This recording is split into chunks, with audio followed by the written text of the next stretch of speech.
On s'imagine souvent que la politique et l'économie avancent main dans la main.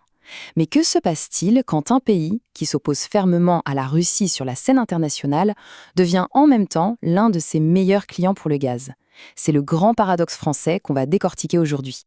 Tout ça, ça commence par une question qui a l'air toute simple, mais qui en réalité cache une situation bien plus complexe qu'on pourrait le croire. Dans le cas de la France, la réponse ne se trouve pas vraiment dans les grands discours politiques, mais plutôt dans les chiffres. Et attention, ils sont assez parlants. Non seulement la réponse est un grand oui, mais les importations de gaz naturel liquéfié russe, le fameux GNL, ont carrément explosé. Et cette hausse massive a propulsé la France au rang de premier acheteur de GNL russe de toute l'Union européenne. C'est là que le paradoxe devient vraiment flagrant. Alors, pour bien mesurer l'ampleur de la situation, penchons-nous un instant sur les données brutes.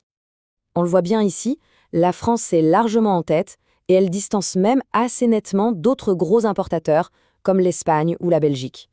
Et en termes de valeur, c'est stupéfiant. Rien que pour l'année 2024, ça représente plus de 2,5 milliards d'euros versés par des entreprises françaises pour du gaz russe. Maintenant, pour bien saisir le décalage, comparons ce chiffre avec le soutien militaire apporté par la France à l'Ukraine. Et c'est là que le paradoxe devient presque vertigineux. L'argent dépensé en une seule année pour le gaz russe équivaut à près de la moitié de toute l'aide militaire fournie à l'Ukraine sur une période de 3 ans. Alors, la question qu'on se pose tous, c'est « mais pourquoi ?» Comment expliquer que cette situation perdure? En fait, la réponse tient à un cocktail complexe de raisons juridiques, économiques et même logistiques. Et tout commence par un vide juridique qui est en réalité un choix politique assumé. La première raison est presque désertante de simplicité. À la différence du pétrole ou du charbon, le GNL russe ne fait pas l'objet de sanctions européennes, donc son achat est parfaitement légal. Le problème, c'est que cette ambition politique, annoncée haut et fort, s'est heurtée de plein fouet à des réalités économiques bien plus tenaces. Et le cœur du problème, le voilà, les contrats. Des géants comme Total Energies sont liés par des accords à très long terme, signés bien avant la guerre, qui s'étalent parfois jusqu'en 2032. En sortir coûterait des pénalités financières colossales. Et puis, il y a un dernier facteur, plus matériel.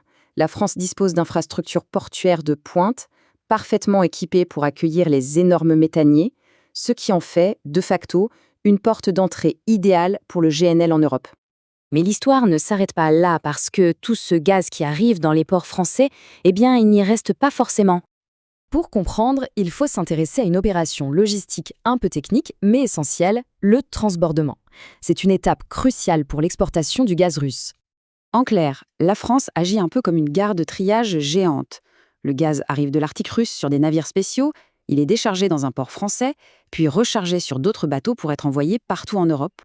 Résultat, l'origine russe du gaz s'estompe, il peut alors être vendu à des pays qui, officiellement, s'étaient engagés à ne plus en acheter.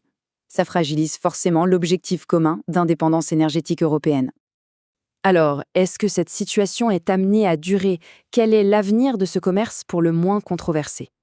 On voit bien que des mesures se mettent en place, mais le calendrier montre que la sortie complète est encore loin.